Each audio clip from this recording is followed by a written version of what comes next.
Destiny 2 has recently brought back one of the most memorable legacy villains from Destiny 1. Guardians that played the original House of Wolves campaign will remember facing off against Skolas, the Rabid. All of this took place over 9 years ago. Try not to feel old, veteran players. However, many current players will have no clue who this character even was. We've compiled all of the need-to-know information on the fallen captain right from the start of his story up to his appearance in episode Revenant. In this video, we'll touch on Skolas' journey before his first appearance in-game, his desperate power grab in the House of Wolves DLC, and even his extra side appearances throughout the series.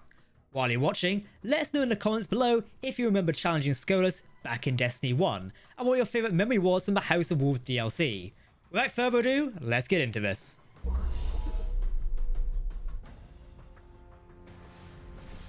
Eyes up, Guardian. Welcome to Destiny Central. I'm your host Captain Jack, and here we go. Before we do jump into this video, if you want to keep up to date on the latest Destiny news, lore and more, then make sure to hit that subscribe button to never miss a video from the team here at Destiny Central. You can also follow us on social media for daily updates on the Destiny universe. But as always, please answer your thoughts in the comment section below, because if you're talking about Destiny, then we want to hear about it. Okay, let's go. Skolas the Rabid was previously a noble in the House of Wolves under the Virusas. As the Fallen Houses grouped to launch an all-out attack on the last city, Virusas ordered the Wolves to leave the outer solar system and assist. However, as the Wolves regrouped on the dwarf planet Ceres, they were attacked by the Awoken of the Reef. In this clash, the House of Wolves would lose around half their numbers. Virusas would also be among those fallen, dying at the hands of Queen Mara Sov. This left a power vacuum for the Kellship that was fought over by 3 of the Wolves. Skolas would eventually seize the title of Kell after defeating Ixis in combat and tricking the Awoken into eliminating Parixis. With his new Kellship, Skolas would rally the remaining House of Wolves against the Awoken in an act of revenge. This would be known as the Cybele Uprising and a part of the Reef Wars. However, once again, the Wolves would not stand a chance against the Awoken and Skolas would end up captured. This failure, however, is partially due to Varix, who hated Skolas and blamed him for the loss of his arms. Skolas would be locked away in the Prison of Elders after this. Mara Sov would later send the imprisoned Skolas to the Nine as a gift in an attempt to apologise for sending her forces into their territory. However, potentially due to a betrayal, the Nine released Skolas. Who really knows why the Nine do anything though? Those reality-bending weirdos. Skolas would return to lead the House of Wolves, putting a big red target on the Queen's head. With Skolas back with the Wolves, he devised a plan to destroy the Reef and claim salvation for the Fallen by capturing the Great Machine, aka the Traveller. However, he knew that he would not be able to accomplish this just with the House of Wolves. Skolas made a plan to unite the houses under his rule, crowning himself Kell of Kells. He was able to gain the support of the Houses of Winter as they are currently leaderless on Venus. However, he was unable to convince the House of Devils and the House of Kings on Earth. We see this plotline play out during the Destiny 1 DLC, House of Wolves. He sent an elite group of assassins, named the Silent Fang, to go and kill the opposing devils. However, the Guardian was dispatched to Earth and would take out most of these assassins. Eventually, Skolas managed to organise a negotiation between the Wolves and the House of Kings.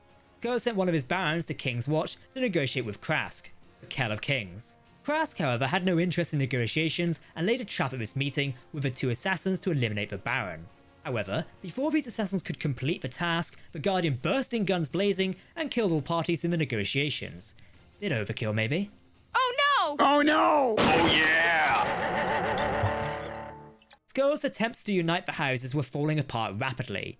Aldrin even said that there were no chance in hell that the other houses would join him unless the Traveller literally called out for Skolas by name. After realising nobody on the playground wanted to play with him, Skolas turned his attention to the last city. He attempted to utilise stolen Vex technology from Venus and hack into the Vex network in the Vault of Glass. Once again, these attempts were foiled by the Guardians. The downfall of the Kell of Kells began as he made a final stand at the top of the Venus Citadel. He attempted to bring down the entire House of Wolves from across time to fight alongside him using the Vex Gate network. After a long fight against the Guardians and the Awoken, he would eventually nearly defeat once again at the hands of Queen Mara Sov. Petrevenge captured the Kell and he was returned to the Prison of Elders once more. Capture confirmed. I almost feel sorry for Skolas here. Conversations with the Queen can be harsh. Whilst in his cell in the Prison of Elders, Skolas would be visited several times by Mara. She found him bellowing Kell of Kells to himself alongside other nonsense.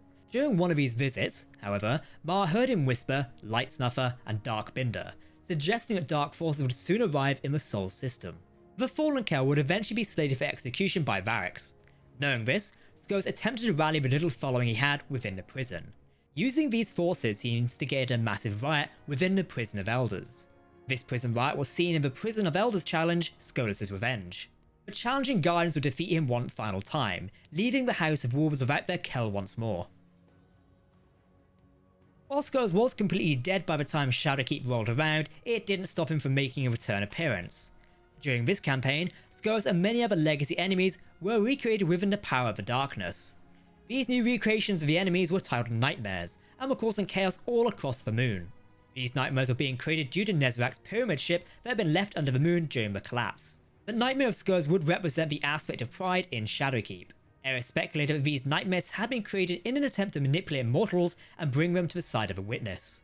She also theorized that they were created by the lunar pyramid as kind of a defense mechanism to prevent anyone from tampering with the ship. Skolas' nightmare didn't really hold any effect on the plot or the story of the Kell, but that's pretty much how the entirety of Shadowkeep went, so hey ho. Skolas. He lives.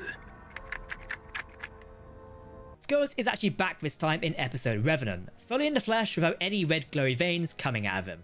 Episode Revenant saw Fikrul wield the power of the Echo, a fragment of the Witness power released on its demise.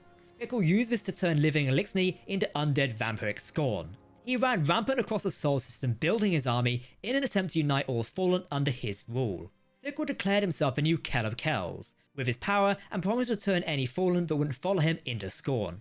On his conquest across the system, Fikrul returned to the abandoned Prison of Elders and started bringing back dead prisoners to fight at his side. The Guardian tracked Fikrul down and watched in horror as he brought back Skolas the Rabid. He declared that he would reign at his side over all Elixni and retake the Great Machine. However, during this encounter, Variks notes that the Echo is calling out using old Fallen music. Variks suggests that the Echo is searching for a different wielder, one who is worthy of the power it holds. Variks also suggests that Skolas might be that potential wielder. For now, the Revenant storyline is still ongoing, so we'll just have to wait and see what happens to Skolas and the Echo. What do you think will happen in Act 3 of Revenant? Let us know in the comments below. So, that's the entire story of Skolas, the Kell of Kells in the Destiny universe. What do you think of his fallen captain's storyline, and where do you think his story will go next? Personally, I think we'll see an epic showdown between Fikrul and Skolas as they fight over control of the Echo. However, we will just have to wait and see how this all pays off in Revenant Act 3.